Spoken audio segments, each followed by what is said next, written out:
ಇವತ್ತು 55 ವರ್ಷದ ಒಡನಾಟ 72ನೇ ಇಸ್ವಿಯಿಂದ ಹಿಡಿದು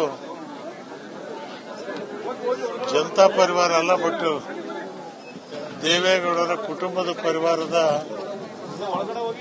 ಸದಸ್ಯನಾಗಿದ್ದು ನಾನು.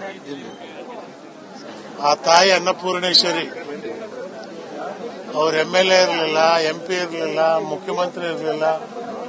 ಆದ್ರೆ ಅವ್ರ ಅಂತಿಮ ಯಾತ್ರೆ ಯಾವ ರೀತಿ ನಡೀತಾ ಇದೆ ಅನ್ನಕ್ಕಂಥದ್ದನ್ನ ನೀವು ನೋಡ್ತಾ ಇದ್ದೀರಿ. ಇದಕ್ಕೆ ಕಾರಣ ಏನು? ಕಾರಣ ಆ ತಾಯಿಯಲ್ಲಿದ್ದಂಥ ಸ್ವಭಾವ. ಯಾರೇ ಮನೆ ಹೋಗ್ಲಿ ಊಟ ಮಾಡಲಾರ್ದೆ ಕಳಿಸ್ತಿರ್ಲಿಲ್ಲ. ಹೊಳನರಸೀಪುರದಿಂದ ಹಿಡಿದು ಬಸವನಗುಡಿ ಮನೆಯಿಂದ ಹಿಡಿದು ಮುಖ್ಯಮಂತ್ರಿ ಮನೆಯಿಂದ ಹಿಡಿದು ಪ್ರಧಾನಮಂತ್ರಿ ಮನೆವರೆಗೂ ಕೂಡ ಆ ತಾಯಿಯ ಸಾರಥ್ಯ ಇತ್ತು ದೇವೇಗೌಡರ ಜೊತೆ. ಪದೇ ಪದೇ, ಯಾಕಂದ್ರೆ ನಿಮಗೆ ಗೊತ್ತಿದ್ದಾಗ ದೇವೇಗೌಡರ ಜೊತೆಯಲ್ಲಿ ಪ್ರಧಾನಮಂತ್ರಿ ಆಗಿದ್ದಾಗ ಕನಿಷ್ಠ 18 ಗಂಟೆ ಅವ್ರ ಜೊತೆಲಿ ಇರ್ತಿದ್ದೆ ನಾನು. ನನಗೆ ಅಮ್ಮ ಅವ್ರು ಫೋನ್ ಮಾಡೋರು, ಏನಾದರೂ ತಿಂದ್ರ ಗೌಡ್ರು, ಏನಾದರೂ ಕುಡಿದ್ರ, ಏನಾದರೂ ಕುಡಿಸಿ, ಏನಾದರೂ ತಿನ್ನಿಸಿ, ಸ್ವಲ್ಪ ಮಲಿಕು ಅಂತ ಹೇಳಿ ಗಂಡನ ಬಗ್ಗೆ ಇಷ್ಟು ಚಿಂತೆ ಮಾಡ್ತಿದ್ದಂತ ಒಂದು ಧರ್ಮಪತ್ನಿ.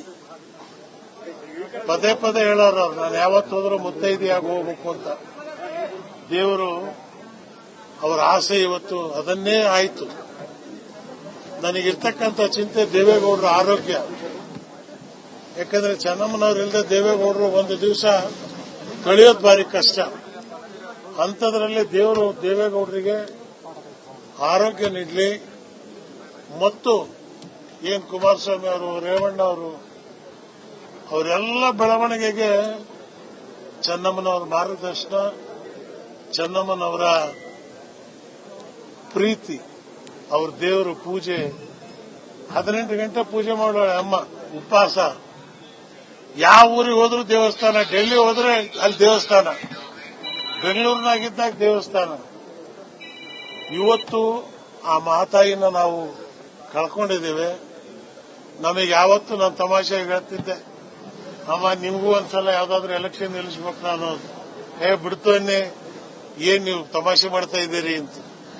ಯಾವತ್ತು ನೀವು ನೋಡಿದಿರಿ ಅವ್ರ ಮೈ ಮೇಲೆ ಇರ್ತಕ್ಕಂಥ ಬಟ್ಟೆ, ಅವ್ರ ಮೈ ಮೇಲೆ ಬಂಗಾರ 10 kg ಬೇಕಾದ್ರೆ ಹಾಕೋದಾಗಿತ್ತು ಅವರು.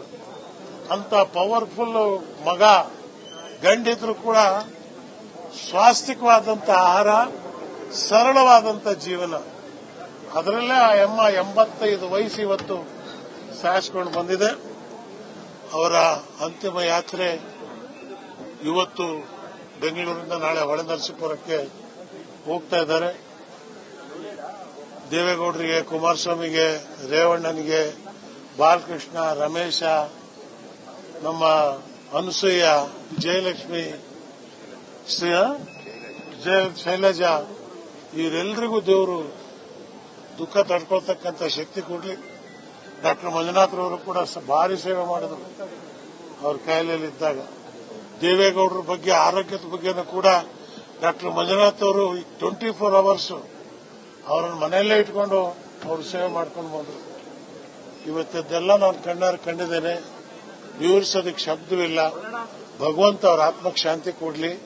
ಇದೇ ನನ್ನ ಭಗವಂತನಲ್ಲಿ ಪ್ರಾರ್ಥನೆ.